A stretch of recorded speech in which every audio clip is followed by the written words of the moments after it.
Hello everyone, my name is Lida Walsh and I am Head of Solution at Harris Interactive, and I will introduce you to our High Brands Sustainability Framework.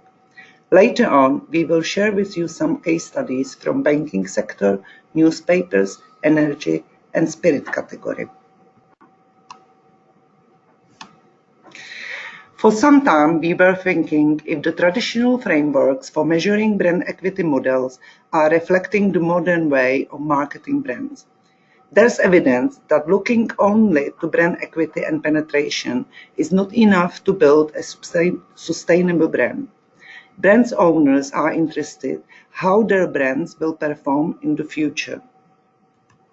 We still measure core brand health measures, which is brand knowledge, such as awareness, familiarity, and brand penetration, together with core brand equity. These measures reflect the past and present brand health development. But it's not enough. For brands to be sustainable, we have to measure future relevance. Is the brand going to evolve according to future customer needs? And if they are still going to be relevant to consumers? To ensure brand sustainability, the brand has to have good level of vitality. So what we mean by vitality? At first, there has to be some excitement about the brand.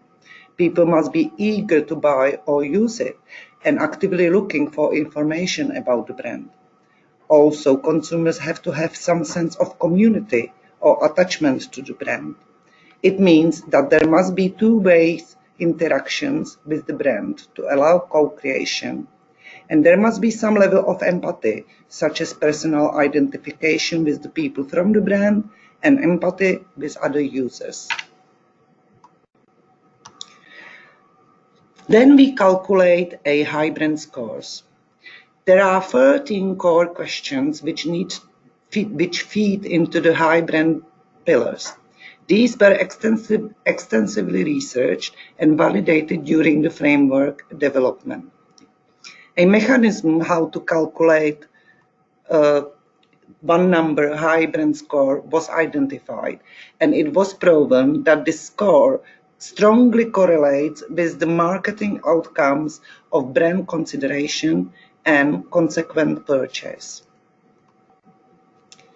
However, what we find even more interesting is the brand sustainability metrics, which gives us deep diagnostics.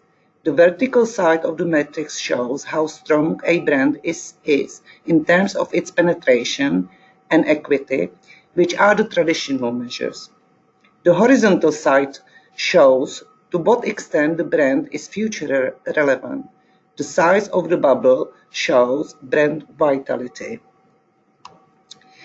Building brands scores low across all measures. They have low future relevance and very low vitality. Second quadrant represents strong brands. These brands have high penetration and equity, but low future relevance. The level of vitality tends to be also very low. Challenging brands quadrant is very interesting. These brands are shaking the market and challenging status quo. They are future relevant, they have massive vitality, but these brands still working towards improving penetration and brand equity. They tend to be niche. Compelling brands have it all. They are future relevant, have great penetration and equity, and their vitality is very healthy. And now I ask my colleague Lee Langford to share with you outputs from media and entertainment sector. My name is Lee Langford, and I'm going to be sharing our high brands data for newspapers.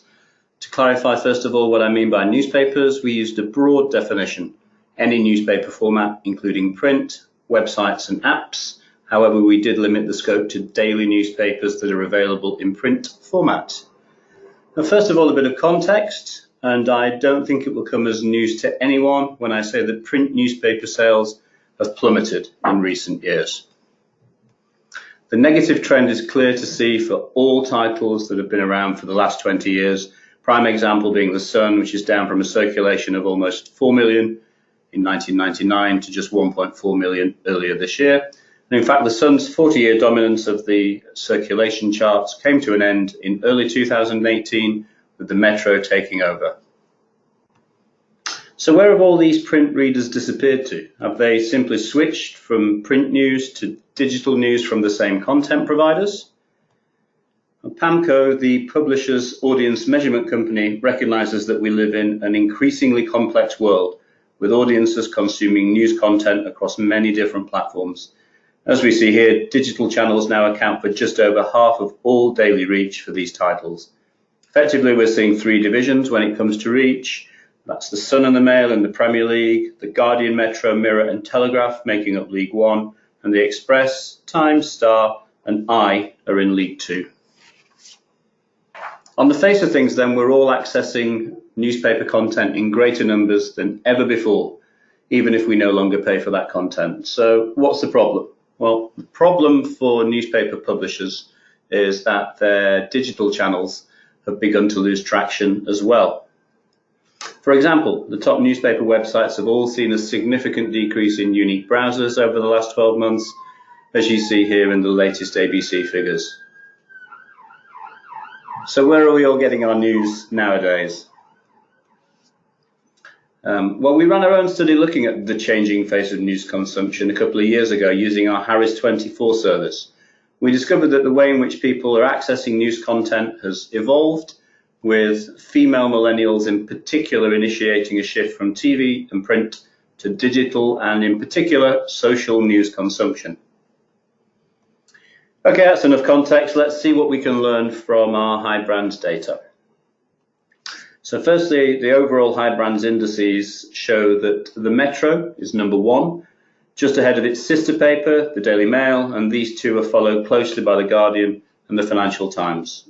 The other end of the scale, the red tops appear to have a problem based on this single combined metric from our study. But how does this data break down in our sustainability metric? Let's have a look. Firstly, the metrics is very intuitive from the perspective of the vertical axis. These are the old-fashioned brand measures that we call brand equity and brand knowledge. And the Mail and the Sun are ranked highest. The I and the FT are among the least salient brands. But the real story here is the horizontal axis, which relates to future relevance, and also bubble size, which is brand vitality. And we see the Metro, I and Guardian ahead of most of the field on these measures. The Daily Mail occupies the strongest position overall in the top right, whereas the Daily Star is weakest by some distance down in the bottom left-hand quadrant. As you see, in fact, all of the red tops are weaker in terms of future relevance and or vitality. The Mirror and Star in particular have work to do to remain relevant to consumers moving forward. So multiple questions are used to create this brand sustainability matrix, and it's instructive to drill down into just three of these. Firstly, let's look at trust, and there are no surprises here perhaps with the FT, Times, Telegraph and Guardian ranking highest and the three red tops at the opposite end of the spectrum. But when it comes to brand excitement, we see a very different picture, and the Metro and Mail are ranked highest, followed closely by the I and the Sun. And the I actually jumps into second place on our community metric, with the Metro also very strong on this one. The red tops, including the Sun, are all weak on this forward-looking metric. So let's give some thought as to why two of these titles, the Metro and the I, are performing so strongly. And firstly, the Metro. So as you'll all be aware, this is a free publication distributed via transport networks in all the major UK cities, and this helps to explain its relatively strong brand equity and knowledge. However, the Metro is also number one in our matrix for future relevance and vitality. So what's driving this? I think this comes down to people and readers being clear on what they'll get when they pick up a copy of the Metro. It's a quick and easy read on the way to work from a newspaper that doesn't try and tell its readers what to think. For example, there's no editorial and no obvious political allegiance. Secondly, let's have a look at the I, which is a paid-for newspaper aimed at readers of all ages, and again, in particular, commuters who are time poor. Its commitment to its readers is to pack quality coverage into fewer pages through economy of words. Launched in 2010 as a sister paper to The Independent, The Eye was acquired by Johnson Press in 2016, performing very strongly for a period of time, helping to mitigate a broader decline in revenues across that group until ownership was transferred to JPI Media at the end of last year. And over the last 12 months, The Eye has focused relatively more on its digital content, with inews.co.uk regularly publishing exclusives, growing its audience by over 400% and becoming the most trusted news brand publisher online, according to Panco, and that's overtaking The Guardian in the process. So summing up, whilst we're clearly not yet at the point where newspapers have become yesterday's news, as many have been forecasting for the last decade or so, there are many clear challenges ahead, and particularly when it comes to remaining relevant to the modern consumer. Our High Brands data highlights that newspapers with a very clear target audience, for example, Daily Mail, which resonates strongly with women, or a niche but highly engaged audience like The Eye, or a clear role in people's lives like the Metro, these are likely to be around for some time to come. Others are likely to face even greater challenges as millennials mature and increasingly migrate to social platforms for their news content.